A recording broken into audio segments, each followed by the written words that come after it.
G20 leaders summit 9 और 10 सितंबर को नई दिल्ली में आयोजित होने वाला है। उससे पहले हम आपको G20 परिवार के सदस्यों से आपका परिचय करा रहे हैं। आज कहानी सैमसंग और स्क्विड गेम वाले साउथ कोरिया की। सबसे पहले नजर ठिए पर डाल लेते हैं। नक्शेबाजी क्या है? साउथ कोरिया एशिया महाद्वीप के पूरब में बसा है। चीन की पूर्वोत्तर सीमा से एक पट्टी लगती है। ये दक्षिण की तरफ जाकर येलो सी और ईस्ट चाइना सी में मिलती है और पेनिनसुला यानी एक प्रायद्वीप का निर्माण करती है।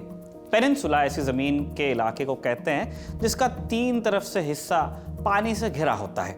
हम जिसकी बात कर रहे हैं वो कोरियन पेनिनसुला के नाम से जाना जाता है। 1948 तक ये पूरा साम्राज्य एक ही देश था।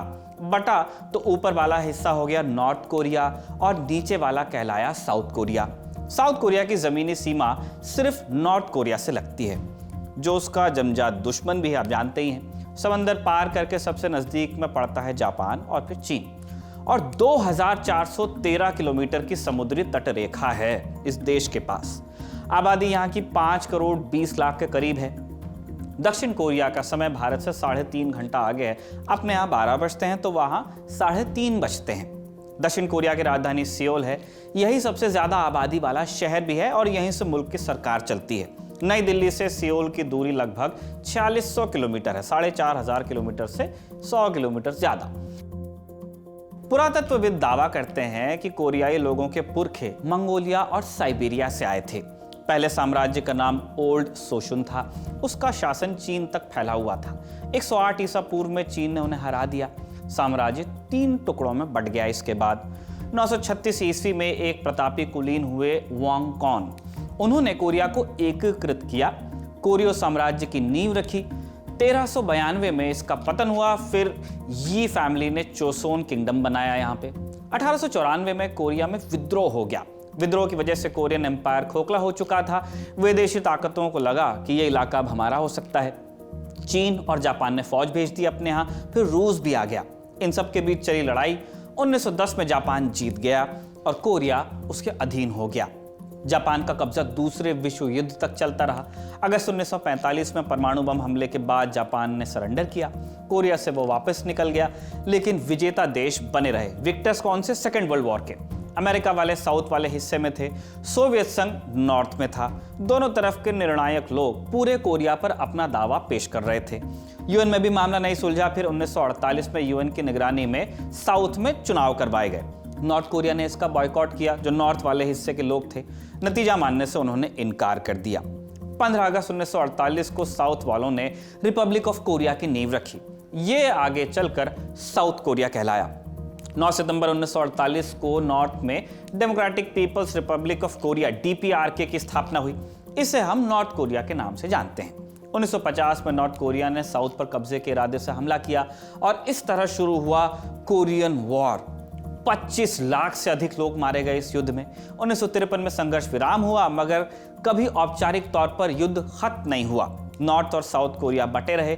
युद्ध दोबारा शुरू होने की आशंका बनी रहती है और इसी वजह से अमेरिका ने साउथ कोरिया में सैनिकों की तैनाती बरकरार रखी है। साउथ कोरिया को दूसरे मामलों में भी अमेरिका का सपोर्ट मिला। उसकी बदौलत यहाँ तरक्की हुई। हालांकि 1988 तक का दौर तख्तापलट और विद्रोहों से गुथा रहा। 1988 में पहली बार ऐसे चुनाव हुए जिन्हें निष्पक्ष माना गया और उसके बाद हालात सामान्य होते गए क्रमशः। साउथ कोरिया की करेंसी का नाम है south Korean von. International monetary fund IMF के मुताबिक GDP यहाँ की 1.72 ट्रिलियन डॉलर है। भारतीय रुपए में देखेंगे तो 140 लाख करोड़ रुपए के करीब। प्रति व्यक्ति आय यहाँ की लगभग 25 लाख रुपए है, यानी भारत से 10 गुना ज्यादा। अब आते हैं इस सवाल पर कि भारत और दक्षिण कोरिया में लेन देन कैसा है, व्यापार कैसा है। Korean international trade association KITA की रिपोर्ट के मुताबिक 2021 में दोनों देशों के बीच लगभग 2 लाख करोड़ रुपए का व्यापार हुआ।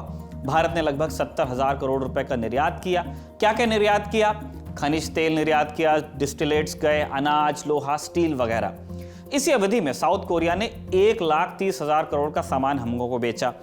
माने दक्षिण कोरिया के साथ बिजनेस में हम व्यापार घाटा उठा रहे हैं, एक ट्रेड डेफिसिट है। भारत ने दक्षिण कोरिया से क्या आयात किया? Automobile parts, telecom equipments, petroleum refined products, electrical machinery वगैरह। जब कोरियन वॉर चल रहा था तो उसमें भारत ने भी हिस्सा लिया था। भारत द्वारा भेजी गई कस्टोडियन फोर्सेस ऑफ इंडिया ने लड़ाई में हिस्सा नहीं लिया। इनका काम था युद्ध की विभीषिका के बीच तकरीबन 23,000 युद्धबंदियों की सुरक्षा करना और यह सुनिश्चित करना कि वो अपने खेमे में सुरक्षित लौट सकें। सेना ने 60 पैराफील्ड एम्बुलेंस को भी कोरिया भेजा ताकि जख्मियों का इलाज हो सके। एम्बुलेंस नाम है लेकिन ये पूरा अस्पताल था। इस टुकड़ी में वो मेडिकल कोर के जवान और अफसर होते हैं जो पैराट्रूपर्स भी होते हैं। युद्ध रुकने के बाद भारत की फौज लौट आई और क्रमशः दोनों नए देशों से राजनयिक संबंध भी स्थापित हुए। दक्षिण कोरिया से फुल टाइम डिप्लोमेटिक रिलेशंस की शुरुआत हुई 1973 में। वैसे जब लड़ाई चल रही थी तब भारत ने लगातार शांति की वकालत की थी।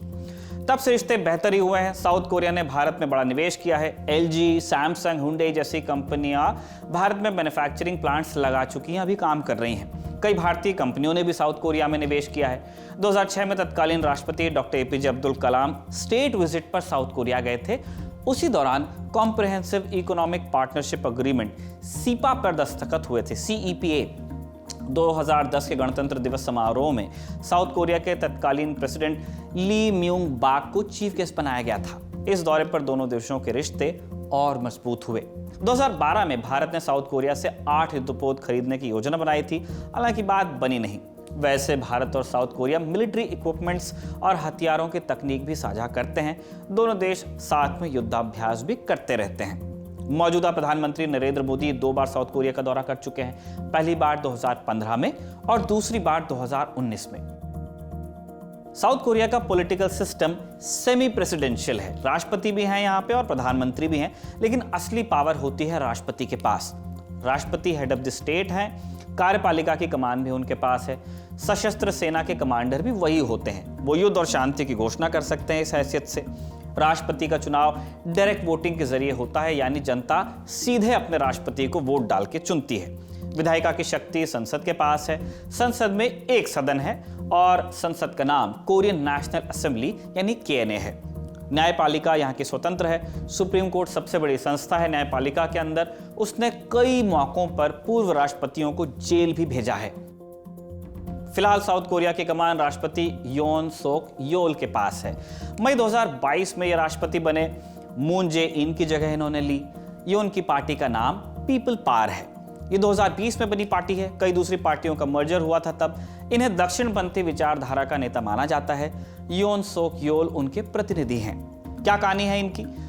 योन दक्षिण कोरिया के 13वें राष्ट्रपति हैं। पेशे से वकील हैं। 2019 से 2021 तक प्रोसिक्यूटर जनरल के तौर पर काम किया। वकालत की पढ़ाई इन्होंने सियोल नेशनल यूनिवर्सिटी से की। योल ने बार के एग्जाम का पहला पेपर पास कर लिया था, लेकिन दूसरे में वो फेल हुए और 9 साल तक पास नहीं हो पाए। वजह, उन्होंने एक आर्मी जनरल के खिलाफ एक मॉक ट्रायल का आयोजन किया था। आखिरकार 1991 में पास हो पाए। तब तक साउथ कोरिया में मिलिट्री रूल खत्म हो चुका था।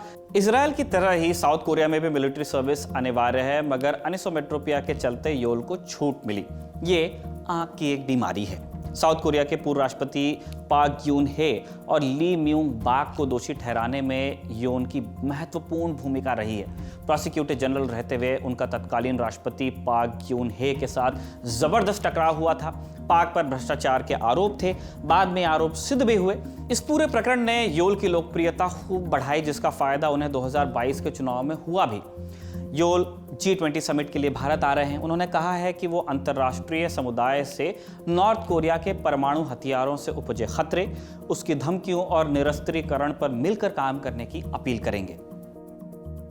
साउथ कोरिया 3000 से अधिक छोटे छोटे द्वीपों से मिलकर भी बना है। लगभग 500 ऐसे द्वीप हैं जहां इंसानों की बसाहट नहीं है। मशहूर music band BTS south Korea का ही है। गंगनम स्टाइल आपको याद होगा गाना। गंगनम असल में राजधानी सियोल के एक जिले का नाम है। एक ऐतिहासिक कथा चलती है कि 48 ईस्वी में अयोध्या से एक राजकुमारी ने कोरिया के राजा से शादी की थी। रविन्द्रनाथ टैगोर भी आप इनको कहते हैं। इन्होंने अपनी एक कविता में कोरिया को लैम्प ऑफ द ईस्ट का नाम दिया था।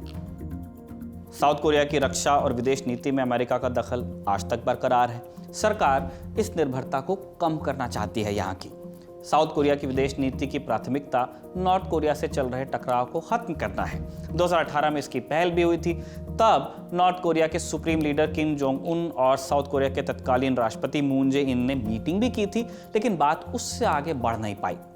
नॉर्थ कोरिया के अलावा साउथ कोरिया का चीन और जापान से भी झगड़ा चलता है। अमेरिका चीन और जापान का कॉमन फ्रेंड है। उसने तकरार कम करने की कोशिश की है, हालांकि मनमुटाव मिटा नहीं है पूरी तरह। G20 लीडर्स समिट की 360 कवरेज की साउथ कोरिया किस्त को हम यहीं पर कंक्लूड कर रहे हैं। आप देखते रहिए दी ललन टॉप। इस वीडियो के लिए रिसर्च की थी हमारे साथी शिवेंद्र गौरव ने और कैमरे पे इसे आलिश ने रिकॉर्ड किया था।